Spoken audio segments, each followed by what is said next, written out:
Have you ever felt like your brain is like a web browser with 47 tabs open, and somehow one of those tabs is playing music in the background and you have no idea where it's coming from? That's the invisible load, your mental to do list that never shuts off. From remembering deadlines at work to keeping up with life's endless decisions, like what's for dinner? Did I send that email? Did I RSVP for that thing next weekend?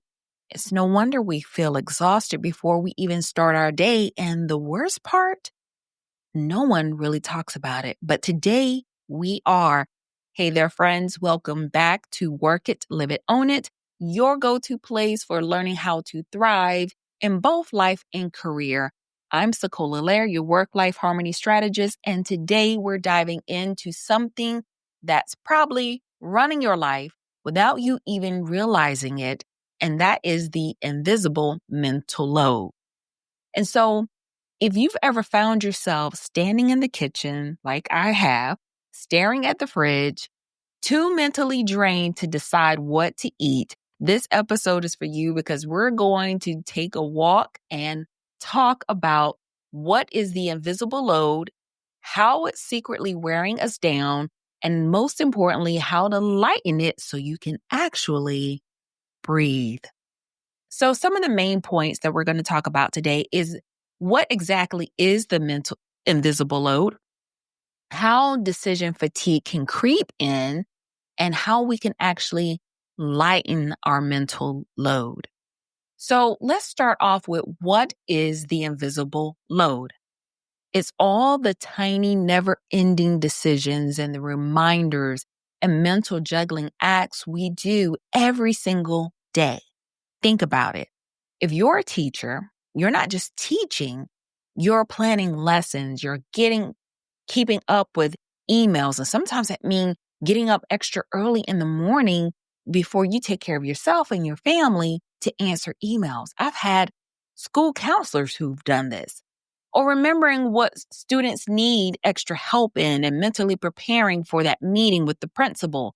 If you're a business owner or a career person, you're not just running a business. You're not just going to work. You're managing clients. You're keeping up with marketing, tracking finances. Oh, and yeah, sometimes we're trying to have a personal life too.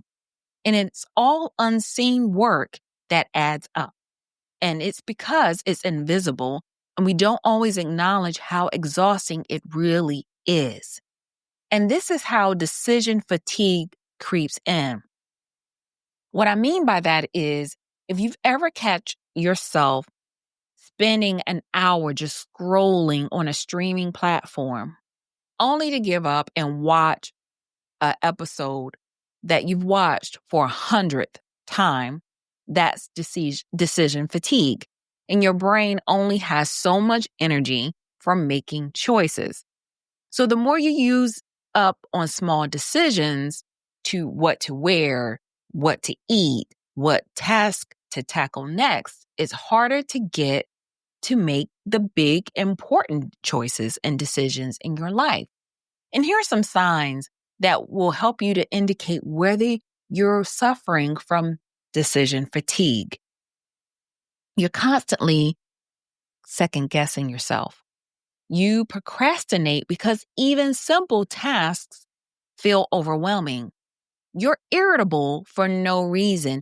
Even the sound of someone chewing annoys you. Guys, I have done this. There are times where if someone's chewing popcorn or crunching on chips, that can irritate me. Or I find that if someone's scraping the fork on a plate, even me eating and I'm scraping my utensils on a plate, that can irritate me to no end. And you may also feel mentally foggy or scatterbrained. And when we're in that state, even the basic things like responding to a text or picking up a dinner option can feel daunting. It can feel overwhelming and impossible. But guys, that doesn't always have to be the case. We can lighten our mental load. And here's some good news. we don't have to live like that. So let's talk about some real strategies to free up some mental space, shall we? Step one, let's talk about how we can automate the small stuff. Meal planning once a week. So you're not deciding dinner at 6 p.m. every night. We could look at setting up auto pay for bills. Use recurring reminders for things that we always typically forget, like changing air filters or booking dental appointments. My husband does this. He has a reminder on his phone when he has to give our pets medication every so often and when to change the air filters in the house. Step two, we can create a default system, even when it comes to our clothes and our meals. So, in particularly with our clothes, have you ever noticed how Steve Jobs wore the same thing every day? He had a uniform. So, having a work uniform or a few go to outfits eliminates one daily decision. I know my brother, he gets his clothes out the night before. If you have an issue with getting up and working out, sometimes having your workout clothes from your shoes, socks, everything at the foot of your bed ready to go. There are times I've noticed if I don't have my clothes out ready for work the next day, I'm spending time, needless time, trying to figure out what I'm going to wear. And for us ladies, I have go to outfits. You know, those days when you're bloated, those times where you're bloated, or you are one dress size that you know you weren't the same dress size last week. I have dresses, I have go-to outfits. So it's a no-brainer for me to just pull this out and say, you know what? It is that time. And guess what? I'm just going to pull this out and I'm going to wear it. It's comfortable and it's cute. So meals, you can rotate 3 to 5 go-to breakfasts and lunches so you're not making those choices daily. That's something that I've recently incorporated. When I first got married, I was trying to ooh and ah and wow my husband with all these fantastic meals. And my husband kept saying, just keep it simple. Just keep it simple. You don't have to go overboard. But I was just trying to show off my culinary skills for my new husband at the time. And now I keep it simple. I'm like, hey, babe, what do you feel like? Do you feel like Italian this week or do you feel like taco week this week? Whatever it is, make it simple. Okay? Create a default system for yourself.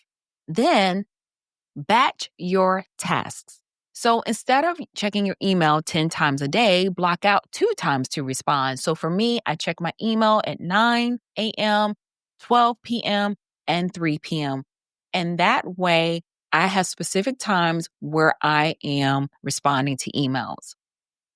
Another thing is you want to set aside time for content creation or errands that you have to run. And another thing is doing a weekly brain dump. That's where you're writing everything down that's whirling in your head.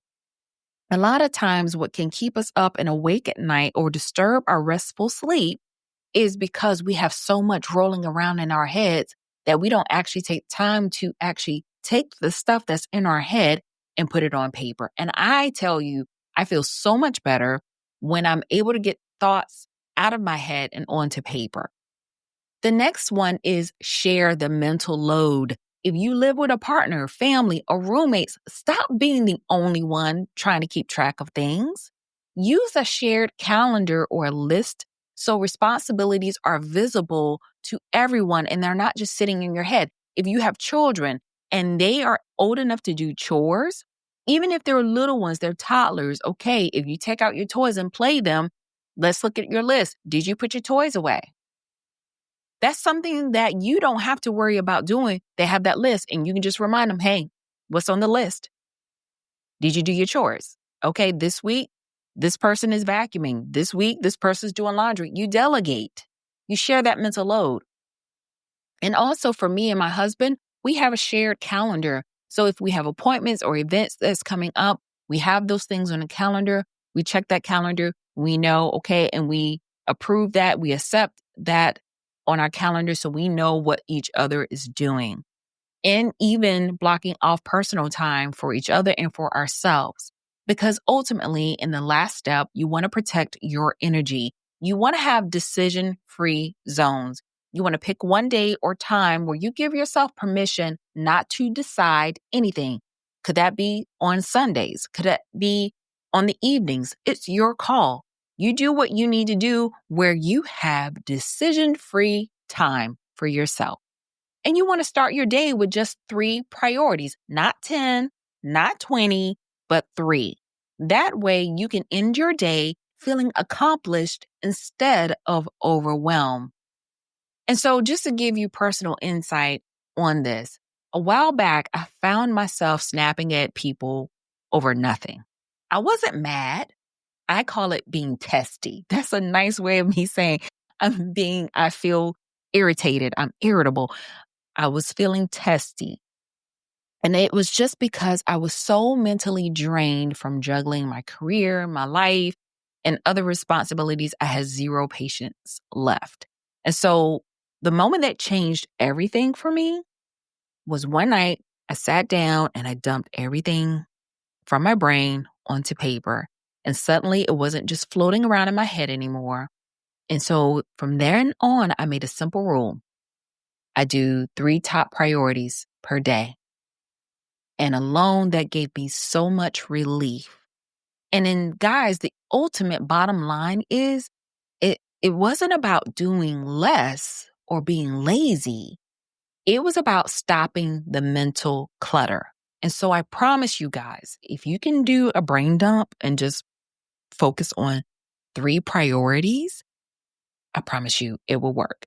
So let's recap our conversation for today. The invisible load is real, guys, and it is exhausting. And decision fatigue can sneak up on you when you're constantly making choices.